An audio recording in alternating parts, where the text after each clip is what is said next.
अंतर्राष्ट्रीय योग दिवस फिर आ रहा है और एक अच्छी बात है कि योग दिवस के रूप में भी एक दिन को दिया जा रहा है। लेकिन इसके आसपास में आपका जो सोशल मीडिया है, इलेक्ट्रॉनिक मीडिया है, प्रिंट मीडिया है, पूरा का पूरा उससे भर जाता है।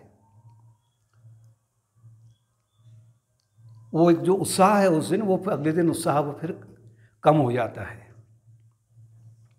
लेकिन एक साधक होने के नाते, एक विवेकवान होने के नाते आपको प्रतिदिन आपके लिए योग दिवस होना चाहिए।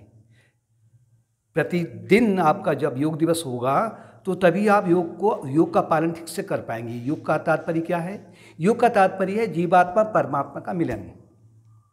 और इसके लिए जो फॉर्मूला है वो क्या है? योगश्चित्ति वृत्ति निरोधः। चित्त की वृत्तियों का निरोध करना ही cessation of thought waves of the mind, ये योग कहलाता है। थॉट वेव्स एक प्रकार से क्या है? जो वृत्तियां हैं मन की, जैसे कि सागर की गहराई से निरंतर अंडर करेंट्स हैं, उसमें धाराएं हैं और लहरें हैं, अनियंत्रित लहरें हैं, भंवर इत्यादि हैं, निरंतर उठती रहती हैं। इसी तरीके से अचेतन मन रूपी विशाल सागर से निरंतर इसी प्रकार की जो वृत्तियां थॉट वेव्स के रूप में, मन की वृत्तियों के रूप में जो निकलती हैं, उनको रोकना है, उनका ठहराव करना है, वो योग है। जैसे अगर आपका सरोवर अगर आपका लहरों से शांत हो जाएगा तो क्या होगा कि वही जो सरोवर है आपका, वो अपने भीतर चंद्रमा की या सूरज की छवि को देखने लगेगा। वो जो सरोवर है एक प्रकार का आपका मन है। दूसरी ओर योग की जो परिभाषा है गीता के अनुसार में, समत्वम योग उच्यते, संभाव में आ जाना। संभाव का तात्पर्य फिर वही है कि सरोवर अगर शांत हो गया है तो उसमें जो सूरज की छवि है, मन रूपी जो सरोवर है, उस छवि को पकड़ लेता है, यानी कि जीवात्मा और परमात्मा का मिलन। इसके लिए आपको दैनिक जीवन में आप कैसे इसका पालन करेंगे, प्रतिदिन कैसे पालन करेंगे, इसके लिए पतंजलि महाराज ने सूत्र दिया हुआ है, मुदिता, मैत्री, करुणा, उपेक्षा। 4 प्रकार के लोग आपको संसार में मिलेंगे, कभी भी, कहीं भी। इनके साथ में आपने मुदिता का भाव रखना है, या फिर मैत्री का भाव, या फिर करुणा का भाव, या फिर उपेक्षा का भाव। किनके साथ में आपने क्या करना है? 4 प्रकार के जो लोग मिलते हैं वो हैं आपके, एक तो उन्नत योगी जन हैं, जो एलिवेटेड माइंड वाले जो योगी हैं, संत महात्मा हैं, उन्नत भक्त हैं, एक तो वो आपको मिलेंगे। दूसरा मिलेंगे आपके जो समकक्षी हैं या पशु पक्षी इत्यादि हैं। जो तीसरा आपसे जो है निम्न मन वाले मिलेंगे, थोड़ा हिंसक प्रवृत्ति वाले, क्रूर प्रवृत्ति वाले, या जल्दी भयभीत होने वाले, मोह से ग्रस्त होने वाले, ऐसे लोग मिलेंगे। और चौथा मिलेगा आपको शत्रु। इन चारों से पांचवा आपको नहीं मिलेगा। इनसे आपने जो अब कैसे व्यवहार करना है? पहला जो योगी जन है उनके साथ में आपने मुदिता का भाव रखना है। मुदिता का भाव है प्रसन्न रहना, चेयरफुल माइंड। जैसे आप इनकी जीवनी को पढ़ें, इनके दर्शन करें, इनको सुने, इनके बारे में कहीं भी इनका अध्ययन करें, तो इनके प्रति आपकी जो भावना है वो मुदिता की भावना होनी चाहिए, कि प्रसन्न चित्त होना चाहिए, कि कैसे इनके व्यक्तित्व से शांति छलक रही है, धैर्य छलक रहा है, आनंद छलक रहा है। प्रसन्न रहें उनसे, और ये आपको भावना रखनी कि कल को मुझे भी यही बनना है, ये मेरा भविष्य है। इस तरह आप उनसे मुदिता का भाव रखेंगे। लेकिन सामान्य जो व्यक्ति है वो इन लोगों से, जो उन्नत संत हैं, इनसे वो एक प्रकार से थोड़ा सा शत्रुता भी रख लेता है, उनकी निंदा भी करता है। क्यों? क्योंकि वो अपने अवगुणों को छुपाने के लिए या अपने अवगुणों को उचित ठहराने के लिए वो इनकी निंदा करता है। दूसरा मिलेगा आपको मैत्री वाला, या जो अपने समकक्षी हैं। समकक्षी चाहे वो कीट हो, पशु हो, पक्षी इत्यादि हो, या वातावरण हो, वृक्ष इत्यादि हो, इनसे आपका एक मैत्री भाव होना चाहिए। कि सभी में वही एक ईश्वर विराजमान है। हाँ, लेकिन आपको अगर कोई हिंसक पशु है या कीट इत्यादि है, उससे आपको सावधान भी रहना है। ये नहीं कि आप उससे मैत्री भाव हो तो उस गले लगा लें, वो नहीं करेंगे आप। आपको व्यावहारिक जीवन भी ठीक से बिताना है। लेकिन साधक आरंभ में थोड़ा सा डगमगा जाता है, उसको ज़्यादा हम नहीं जाते हैं अभी।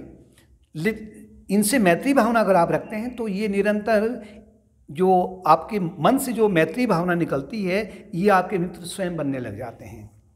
आपका भय दूर होने लग जाता है इनसे। लेकिन जो संसारिक व्यक्ति है, वो जब तक उसकी मनोकामना पूर्ण हो रही है इन सब से, तब तक वो बड़ी डींग भागेगा कि नहीं मैत्री भावना रखनी चाहिए। लेकिन जैसे ही उसकी अहंकारिक पूर्ति में कहीं बाधा आती है तो उनसे वो फिर एक प्रकार से शत्रुता रख लेता है, मनसा वाचा और कर्मणा। स्थान के अनुसार में, परिवर्तन के अनुसार में वो उनसे थोड़ा सा बिगाड़ लेता है। तीसरा है जो हिंसक प्रवृत्ति वाले हैं।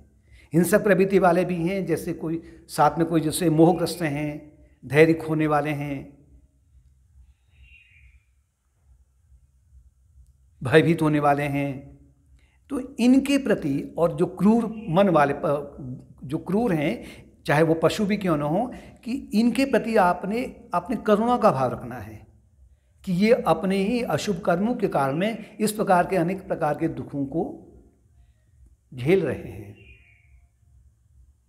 इनके लिए आपको जो है जब करुणा का भाव रखते हैं तो वो क्यों रखेंगे? क्योंकि आपको ये सोचना है कि भूतकाल में मैं भी ऐसी था, मैं भी यही था। क्योंकि आज का जो संत है वो कल का दुष्ट था। रत्नाकर डाकू इत्यादि हमारे उदाहरण हैं। ये भाव आप रखते हैं तो आप अपने अचेतन मन की गहराई में शुभ संस्कारों को डाल रहे हैं। आप समत्वम योग उच्चते या योगश्चित्ति वृत्ति निरोध की ओर जा रहे हैं। लेकिन जो संसारिक व्यक्ति है, ये जो दुष्ट प्रवृत्ति वाले हैं, जो निम्न मन वाले हैं, लोअर माइंड वाले हैं, इनके प्रति वो निंदा की भावना इत्यादि रखता है, क्षमा भावना नहीं रखता है, अहिंसा की भावना नहीं रखता है, क्रूर भावना रखने लग जाता है और अपने आप को एक महान समझते हुए कहता कि इसकी तो नरक में जाएगा। नरक में जाएगा तो आपको भी स्वयं नरक में देखना पड़ेगा उसको कि कौन से नरक में गया, कितना गया, कहाँ गया। ज़्यादा अपने को रहना पड़ेगा, वो कम रहेगा। तो इनसे हमने करुणा का भाव रखना है। साथ में अभी करुणा का एक के साथ में एक शब्द और है, वो है दया का भाव। दया भी नहीं, दया में क्या होता है कि अपने आप को वो श्रेष्ठ समझता, उसे नीचा समझता है, अपना हाथ ऊपर समझता है कि मैं दान करने वाला हूँ, ये लेने वाला है। ये समझे उसमें में आपकी ये अहोभाग्य है कि ईश्वर मेरे इस शरीर से कुछ कार्य करवा रहे हैं, शुभ कार्य करवा रहे हैं, अहोभाग्य है मेरा इसके माध्यम से। चौथा है शत्रु। शत्रु के प्रति आपने उपेक्षा का भाव रखना है, इंडिफरेंस।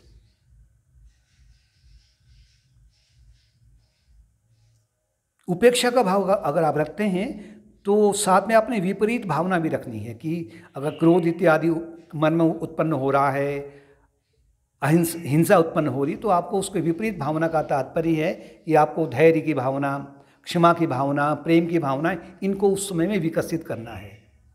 और शत्रु का जो कर्म है वो, क्योंकि जो शत्रु है ना वो क्यों है? क्योंकि वो आपकी जो अशुभ कर्म है उनका को विगलन कराने के लिए ईश्वर ने उसको माध्यम बना रखा है। उसके भीतर जो बैठा ईश्वर है उसको माध्यम बना रहा है। तो उस समय में उसके प्रति बैर भावना नहीं रहनी चाहिए या प्रतिशोध की भावना नहीं आनी चाहिए। लेकिन ये जो कार्य होगा ये एक दिन में नहीं हो पाएगा, 2 महीने में नहीं हो पाएगा। इसके लिए आपको अभ्यास तो कौनते, आपको निरंतर अभ्यास करना पड़ेगा। लेकिन जो सामान्य व्यक्ति है, इनके प्रति उपेक्षा का भाव नहीं रखते हुए वो शत्रुता पाल लेता है ज़्यादा, और जो कि जो बैर है वो फिर निरंतर अगले जन्मों के लिए फिर वो निरंतर बनते रहता है। जब और दूसरी ओर वो समत्वम योग उच्चते या चित्त वृत्ति निरोध नहीं हो पाता है। भक्त का जो लक्ष्य है वो है कि अपने अचेतन मन से जो पहला जो कार्य किया उसका